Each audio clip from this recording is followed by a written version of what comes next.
We actually train every Sunday, our whole team, from 8 in the morning, and it can run to as late as 4 or 5 in the afternoon. All kinds of weather.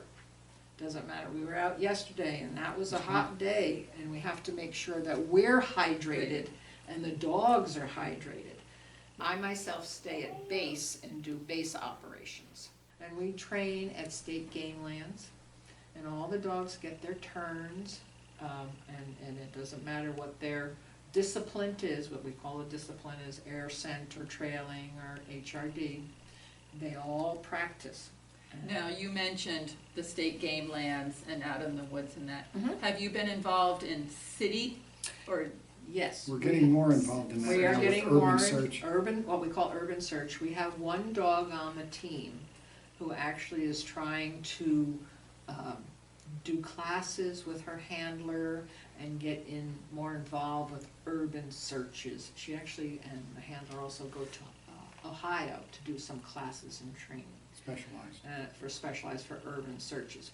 We also have another interesting area, it's an agility course for the dogs, because the dogs, you never know, it could be an urban search or it could be out in the woods, it doesn't matter, it could be at a farm, whatever. They have to have the ability to go upstairs, open stairs, because not all dogs like the open back. So we train, go across a wood plank that moves, and up high, maybe it's 4 or 5, and they have to be able to walk across this. They have to go in a tunnel, and it could be a concrete tunnel, it could be a movable kind of tunnel that shakes a little bit. They have to be able to go in there. We have a gravelly area so that on their paws they feel that different material, so it's hard gravel that they're going to go under, and it's enclosed. So we have this agility course, and we've built it ourselves through funding that we've gotten, and through great donations too, that we've built a rubble pile that's been secured and engineered, so that when we work this rubble pile, we don't have any accidents ourselves, be it human or canines. So this agility course is over at Prairie Highway in their back area. They let us have some land, and we've worked very, very hard with building this agility course for the canines. So. Now, we haven't talked at all about what kind of dogs. Well, that's they're all sweet dogs, in my opinion. Here's the basic, because we run across a lot of times, my dog can smell anything. Yeah, maybe that's true. But the dogs are really the hyper high-end dogs that are high-intensity dogs that most people don't want. They want a job. They want These a job. are working dogs that want to do something. They want to please their owners. So it's very difficult to say, any dog can do it, because, there are a lot of little dogs that out there might not qualify. Can't quite see a Pekingese going out to rescue somebody in the woods. No, and maybe a beagle is good at searching for animals, but we have to train our dogs not to go after animals. In addition to that, we start them when they're puppies, start their training early, and it takes at least 2 years to get a dog fully trained to be certified to go out and do a search. So it is very time intensive, and also we mentioned the cost. A lot of the dog handlers have insurance on their dogs, and we have some handlers that have 2 and 3 dogs. So the dog insurance, the health insurance for dogs, gets rather expensive. If they didn't have that, it would be, if anyone's taken a dog or an animal to a vet, you know how expensive it is. And so it's a constant training of both the Absolutely. dog and the dog's human. Mm-hmm. Yes. Absolutely. And all these dogs, they're trained first, just very basic. Your maybe helper dog, or a good citizen dog. They have all those not minor, but beginning classes. They have to have their obedience classes. They're obedience classes, and they have to pass them and be able to be left over there, stay over there, but the handler walks away. Things like that, or it's okay to go with a team member and be held by a leash by somebody else, and mom or dad walk away, so they have to have that security issue too, has to be taken care of. What is the working span of a search and rescue dog? Well, Sort of. well, As far as Zoe, life? who you might, Yeah. yeah, Zoe, who you might see today, and Adam's texted me, and he's on his way, he's gonna be coming. Zoe is 12. She is getting a little slower, you know, she's a happy dog. She is into 2 disciplines. She initially worked 3 disciplines, but she roamed a little too far. Pushed her limits. Yeah, so they corralled her a little bit, but she's spot on, still at 12 years old. She's Boy, really oh boy, she is, and the way they indicate, some dogs will indicate they found something and they sit right there. Sit as proud as can be and wait for handler to come get them. Other dogs, and all dogs choose their indication, I found it, I'm gonna go tell mom, and they beeline right to our handler, and boom, she gets hit, and come on, human, I'm gonna show you exactly where that person is, So, you know? if there's any little people still watching, or mom and dad, when you tell your child to hug the tree Stay and right stay there. there, they need to stay there until a human comes to get them. They should, if the dog decides to go back and get the handler, Right. the Stay child wait. should stay at the Wait. tree and Yeah. wait for the Yeah, human. and the handlers aren't too far behind, No, we're you know, in sight, visual they're sight. usually in sight, but each dog picks their indication. Yes. It's really very interesting. Part to of it is watch them work. I do flanking, and I'll explain what the different roles are, but as a dog handler, their responsibility is the dog.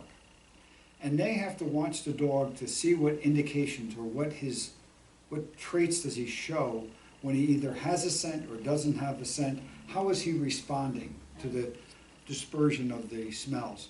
So that's very important for the dog handler to do, Be as a, watching. to be watching the dog. My job as a flanker is to be concerned about the safety of the dog handler and the dog. So I'm got a much bigger perspective of what's going on, because we run across some steep ravines and some drop-offs, and we have to be aware of those to make sure no one gets hurt, because that would be adding to Yes. the fuel to the fire. So we don't want to do that. And not only that, I do the radio communications with base. I do the GPS to make sure we're still on track and that we're in our confined area. There's a lot of other functions. But it's very important that the dog handler understands the dog and knows when the dog is done. You had asked earlier about how long a dog's reaction is, or they get tired too. So we might be out and limit their time to maybe an hour, hour and a half, 2 hours. You know, that's a lot of searching for a dog. And maybe they didn't find anything, so they would be brought back, given enough Rested. time to rest, and another dog would take over. I thought, since we're going to continue on the dogs, there are 3 different tasks that dogs are trained for. My wife mentioned the one about trailing, which takes a scent article, and most people have seen that on TV. And they use that scent article to follow their tracks and their trail to find the person. That's not always possible sometimes if it's been over 24 hours, or because of rain, or because of snow, or there's a number of different environmental conditions that affect the scent of the person. It's very difficult for the dog to find the trail. So it's not 100%, and dogs are not infallible. They sometimes just can't follow the scent. And since the actual smells do have a propensity for dispersing, and sometimes they get so dispersed that it's very difficult to follow. So we use other types of dogs called air scent. And the air scent dogs literally will find any human being in the wilderness. So they're set up in a given territory or segment, and what they'll do is start up a grid pattern to go back and forth, back and forth, back and forth, until they find that individual, and the dog picks up on that scent of the individual.